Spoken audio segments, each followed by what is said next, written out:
ان آیات میں سورہ حجرات کی ان آیات میں جو آج ہم نے پڑھی دو باتیں قابل غور ہیں۔ پہلی بات، یہ جو اسلام کے علاوہ لوگ ہیں، نعوذ باللہ من ذالک، وہ کہتے ہیں بھائی آزادی ہونی چاہیے اور ہم جس کے خلاف بولیں ہم بول سکیں اور بولتے رہیں۔ تو شریعت کہتی ہے کہ انسان قول و فعل میں آزاد ہے۔ دیکھو پاک رب نے فرمایا وَلَا تَجَسَّسُوا، جاسوسی مت کرو، اس کو آزاد چھوڑ دو، اللہ ہی پوچھے گا کہ اس کی غلطی کیا ہے، گناہ کیا ہے۔ تو یہ آزادی ہے۔ غیبت چغلی کسی کی مت کرو، اس کو پریشان مت کرو، اس کی بے عزتی مت کرو، ہاں اس کو دعوت دو، اس کے لیے دعا کرو، پیٹھ پیچھے تعریف کرو، نیک اعمال اس کو بخشو، لیکن آزادی کا یہ مطلب نہیں ہے کہ نعوذ باللہ من ذالک اگر ایک آدمی یہ موقف رکھے کہ آزادی، اور امریکہ میں آزادی کا مجسمہ ہے، اور وہ اپنی والدہ کو گالیاں دے دن رات، نعوذ باللہ من ذالک، یا والد کو گالیاں دے، یا فری میں حکمران کے خلاف بولے، تو یہ آزادی نہیں ہے، یہ صحیح نہیں ہے کہ آزادی کی آڑ میں آپ پاک محمد پاک یا اللہ یا قرآن یا حدیث، صحابہ یا اہل بیت، ان کی آپ توہین کریں۔ یہ کون سی آزادی ہے؟ یہ تو آپ شر فساد پھیلا رہے ہیں۔ کیوں آپ اپنے والدین کو گالی دیتے ہیں؟ کیوں آپ اپنے حکمران کو گالی دیتے ہیں؟ اگر اس کا کوئی فعل، ان میں سے کسی کا کوئی فعل غلط ہو، آپ قانون کے دائرے میں رہتے ہوئے آپ سوال کر سکتے ہیں، آپ بات کر سکتے ہیں، لیکن گالی نہیں، فساد نہیں، شر نہیں، معاشرے کو خراب کرنا نہیں۔ تو آزادی کا مطلب یہ نہیں ہے کہ آپ شر پھیلائیں اور کروڑوں لوگوں کے دلوں پر آپ چھری چلائیں، ایسی باتیں کریں جس کی ضرورت ہی نہیں ہے۔ نعوذ باللہ من ذالک ہمارے مقدس مقامات ہیں، ہماری کچھ مقدس چیزیں ہیں، آپ اس کی توہین کریں تو آپ کو کیا ضرورت ہے کہ آپ اس کی توہین کریں؟ آپ اس سے کیا چاہتے ہیں؟ تو اس کو اگر آپ آزادی کا نام لیتے ہیں تو یہ آزادی نہیں ہے، یہ شر ہے، یہ فساد ہے، یہ کروڑوں لوگوں کے دلوں پر چھری چلانا ہے۔ تو اس کو آپ آزادی کا نام نہ دیں۔ یورپ امریکہ نہیں جو اللہ کو مانتے ہیں، بلکہ ایتھیسٹ سیکولر ممالک، چائنا اور رشیا، ان کے ہاں بھی پابندیاں ہیں کہ بھائی آپ ہر بات کر سکتے ہیں، لیکن یہ باتیں آپ نہیں کر سکتے۔ میڈیا پر وہ پابندی رکھتے ہیں۔ عرب ممالک جو ہیں، ہمارے ہاں یہ کمزوری بہت ہے کہ ہر خبر کو، ہر بات کو، ہر قول کو، ہر فعل کو نشر کرتے ہیں، 2 نمبر ٹی وی چینل، اور ایک آدمی کو یا ادارے کو بدنام کر دیتے ہیں اور بعد میں حقیقت کچھ اور ہوتی ہے۔ ہمارے ہاں بہت کمزوریاں ہیں۔ بہرحال عرب میں پابندی ہے، اس طرح چائنا اور رشیا سیکولر ممالک ہے، پابندی ہے۔ اسی طرح یہ یورپ امریکہ کینیڈا پابندی ہے کہ بھائی آپ یہ چیز عام نہیں کر سکتے ہیں، اس کے خلاف آپ نہیں بول سکتے۔ تاہم انہوں نے ایسی جگہ مقرر کی ہیں کہ وہاں پر آپ دل کا بڑھاس نکال سکتے ہیں، اور ہم اس کی اسٹڈی کریں گے۔ اگر آپ کی بات ٹھیک ہو تو وہاں لوگ جاتے ہیں اور بات کرتے ہیں حکمرانوں کے خلاف اور نظام کے خلاف، تو وہ پھر اس پر غور کرتے ہیں اور اپنے آپ کو ٹھیک کرتے ہیں، لیکن میڈیا میں اس طرح نہیں کرتے ہیں۔ تو آزادی کا یہ مطلب نہیں جو یہ بیان کرتے ہیں۔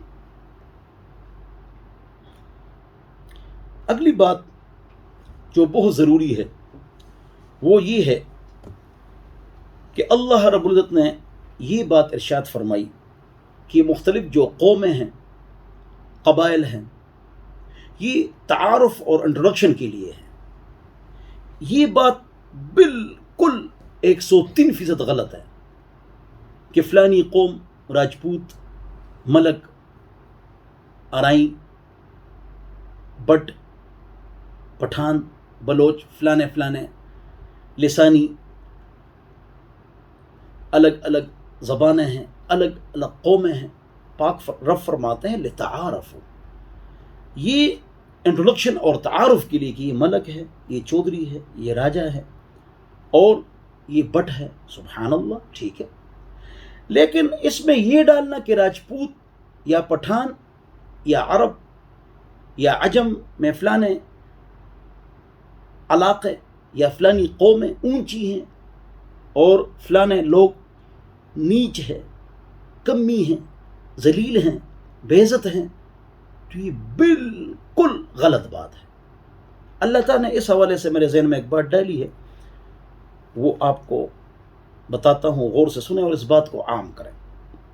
دیکھو، میں کہتا ہوں یہ جو پٹھان ہیں، پنجابی ہیں اور بلوچی ہیں، جو بھی یہ قوم ہیں، لسانی تعارف، زبان الگ الگ ہے یا قوم کا تعارف، انٹروڈکشن، اس کا مقصد یہ ہے کہ ہم پہچان کر سکیں. عزت یا عظمت قوم میں سمجھنا یا وطن میں سمجھنا یا قبیلے میں سمجھنا، یہ چیز اسلام کی بےخونی کرتی ہے. یہ چیز اسلام کی بےخونی کرتی ہے اور مسلمان معاشرہ ٹوٹتا ہے. میرے ذہن میں جو بات ہے وہ یہ ہے کہ چاہے کوئی آدمی نائی ہے یا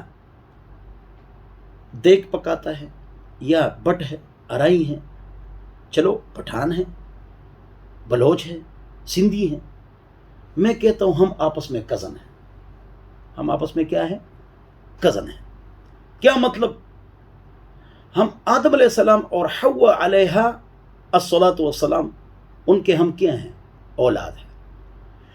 چاہے جس کو آپ نعوذ باللہ کمی سمجھتے ہیں، نیچ خاندان سمجھتے ہیں، یا اس کو اوپر نیچے یا کسی زبان کی وجہ سے اس کو اوپر نیچے سمجھتے ہیں، تو کیا یہ سب آدم اور حوا علیہ السلام کی اولاد نہیں ہے نا؟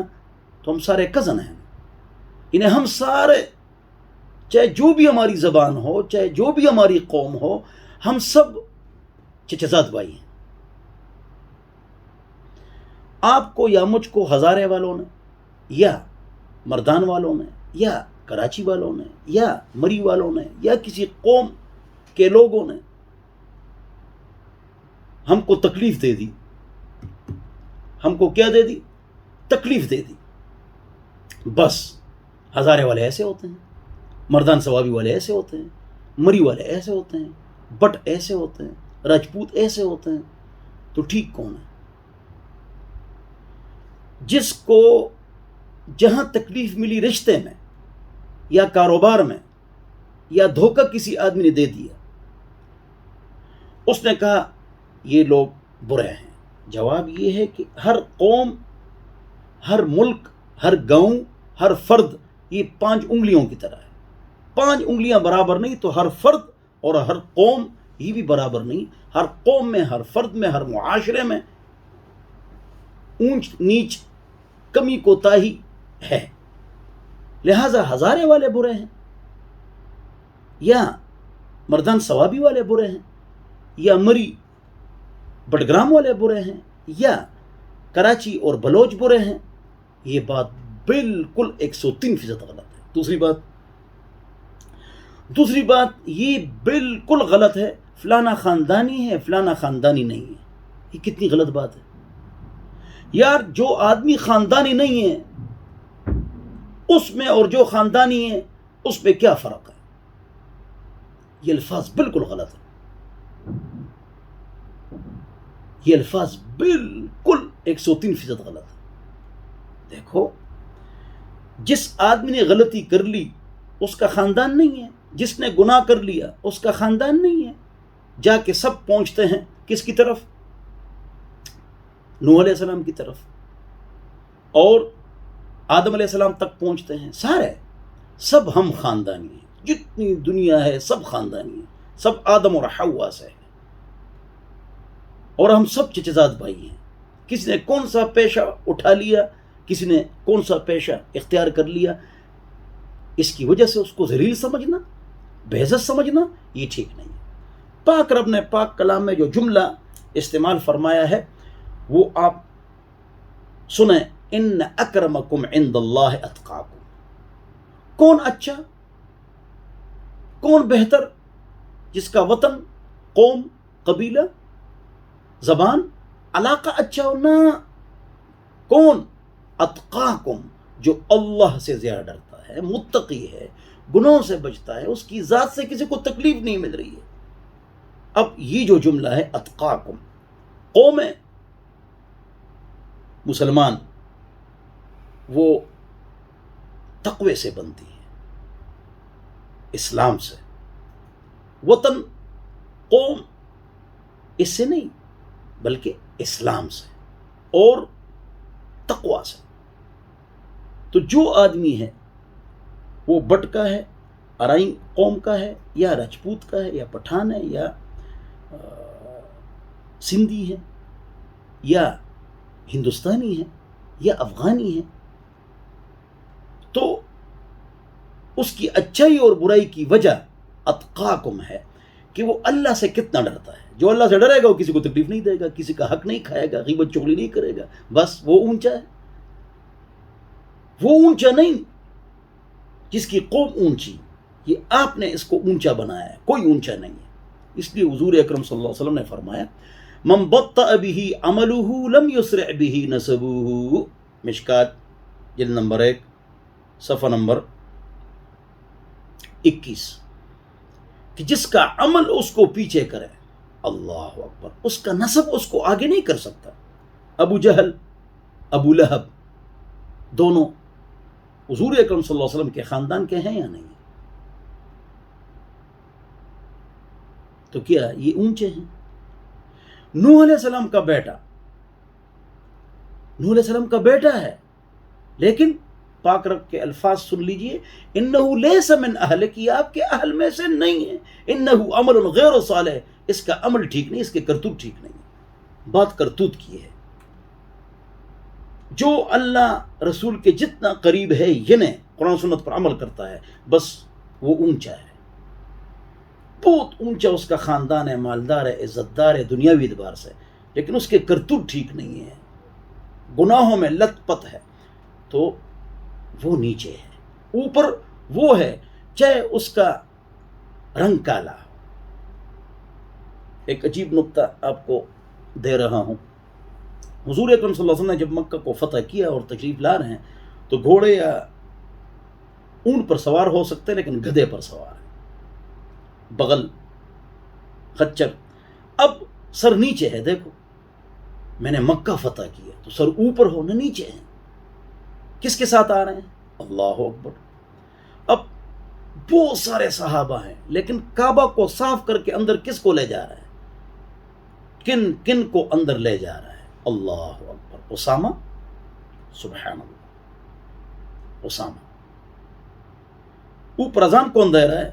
کعبہ کے چھت کے اوپر بلال، دونوں غلام۔ کس کو عزت دی؟ اب اسامہ اندر جا رہا ہے، خود اندر جا رہے ہیں، یہ کیا چیز ہے؟ اللہ اکبر۔ بھائی ہم اس کو نہیں دیکھتے ہیں مسلمان کہ فلانا کالا ہے یا گورا ہے، عرب ہے، عجم ہے، مالدار ہے، غریب ہے، نہ، متقی کون ہے؟ اس لیے پاک نبی نے اپنے انتقال سے غالباً 83 دن پہلے ورڈ آرڈر دے دیا کہ ہمارے ہاں تمیز، مال، رنگت، قوم، قبیلہ کی وجہ سے نہیں، کسی کو کسی پر فضیلت نہیں ہے۔ حجۃ الوداع کے موقع پر فرمایا کہ اس کو فضیلت ہے جو کیا ہو؟ متقی ہو۔ سبحان اللہ۔ آئندہ یہ نہ کہو فلانا خاندانی ہے، فلانا خاندانی نہیں ہے۔ جو خاندانی نہیں ہے آپ کے نزدیک وہ آدم اور حوا کا بیٹا نہیں ہے۔ آپ کے لیے آپ کے پاس تھرمامیٹر قبیلہ، قوم نہ ہو، تھرمامیٹر مال نہ ہو، تھرمامیٹر تقوی ہو، بس بات ختم ہو گئی، آسان بات۔ تو یہ دو اہم نقطے تھے، اس سے معاشرہ صحیح ہوتا ہے، لیکن اگر ہم اس پر عمل کریں، اللہ ہم سب کو عمل کی توفیق عطا فرمائے۔ آگے اعراب نے کہا، دیہاتیوں نے کہا کہ ہم ایمان لے آئے۔ ایمان دل کی چیز ہے جو نظر نہیں آتا، اور اسلام جو نظر آتا ہے، نماز روزہ حج زکوٰۃ، اور ایمان اللہ پر، ایمان فرشتوں پر، ایمان انبیاء پر، ایمان قرآن و حدیث پر، ایمان جنت جہنم پر ایمان کہ وہ ہے، تو یہ اندر کی چیز ہے۔ تو پاک رب نے فرمایا کہ تم کہتے ہو ہم ایمان لے آئے، تو دل سے ابھی آپ ایمان نہیں لائے، آپ اسلام لا چکے ہیں ظاہری۔ تو اگر آپ دل سے ایمان لے آئیں تو تب بھی یہ احسان اللہ کا ہے آپ پر۔ کیسے؟ اللہ نے آپ کو ہدایت دی، کیسے؟ تو جواب یہ کہ سب کچھ پیدا کرنے والی ذات اللہ کی ذات ہے، تو ہدایت کو بھی اللہ نے پیدا کی اور گمراہی کو۔ اللہ خالق ہے اور ہم کاسب ہیں اور کرنے والے ہم ہیں۔ اور قرآن کا ادب یہ ہے، بلکہ عقیدہ کا مسئلہ ہے کہ اچھی چیز کی نسبت اللہ کی طرف کرو گے۔ آپ نے کوئی اچھا کام کیا، اللہ نے کیا، اور آپ نے کوئی برا کام کیا تو اس کی نسبت کس کی طرف کرو گے؟ شیطان اور نفس کی طرف۔ یہ آداب میں سے ہے، یہ اسلام۔ ورنہ اگر ایک گناہ کرتے ہیں تو ہم خود کرتے ہیں، ہاں، اور نیکی کرتے ہیں تو واقعی آپ کو اس پر جنت ملے گی، لیکن اس کی نسبت ادب یہ ہے کہ اللہ رب العزت کی طرف کرو گے۔ اللہ تعالیٰ مجھے اور آپ حضرات کو عمل کی توفیق عطا فرمائے۔ وآخر دعوانا ان الحمدللہ رب العالمین، وصلی اللہ علی النبی الکریم۔